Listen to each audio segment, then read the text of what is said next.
Good evening. Uber was back in BC. Not the service per se, but company representatives today, as the government once again reviews whether ride-hailing ought to be allowed in our province. Members from all three major parties gathered here in Vancouver to hear Uber's pitch. The commission was formed by Green Party leader Andrew Weaver last year, with the goal of producing a report that might inform future ride-hailing laws. Our municipal affairs reporter Justin McElroy joins us now with more.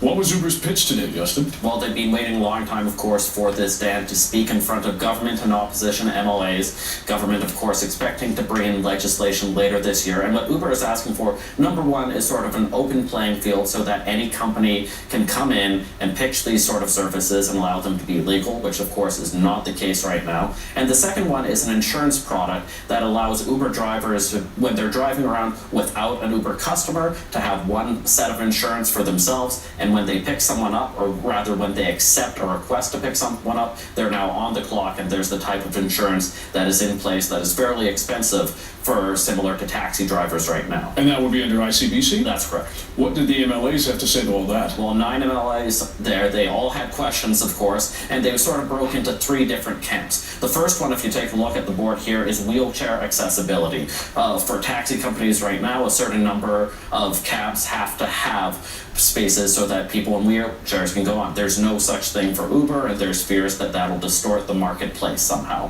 The second one is surge pricing. Of course, we all hear these stories on New Year's or big events downtown that Uber charges 5, 6, 7 times the rate. Sometimes you hear horror stories of $500-$600 bills. MLA is asking, is there any way that we can have that so that doesn't take place at all? And the third one is congestion. Uber says that this helps get it so that there's less people taking one mode of transportation just by themselves, that there can be several people in a car under Uber, but the risk is if those people are taking Uber instead of a bus, does that create more cars on the road, especially at busy times downtown?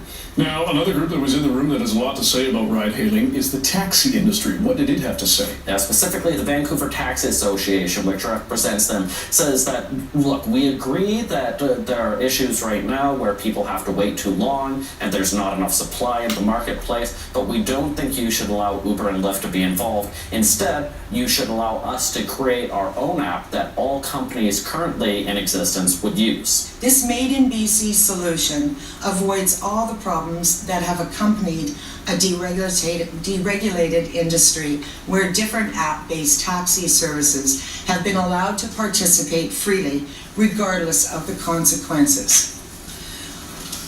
We understand that there may be questions whether this one app solution will work. We welcome the opportunity to prove that it will work. So how likely is that to happen, Justin?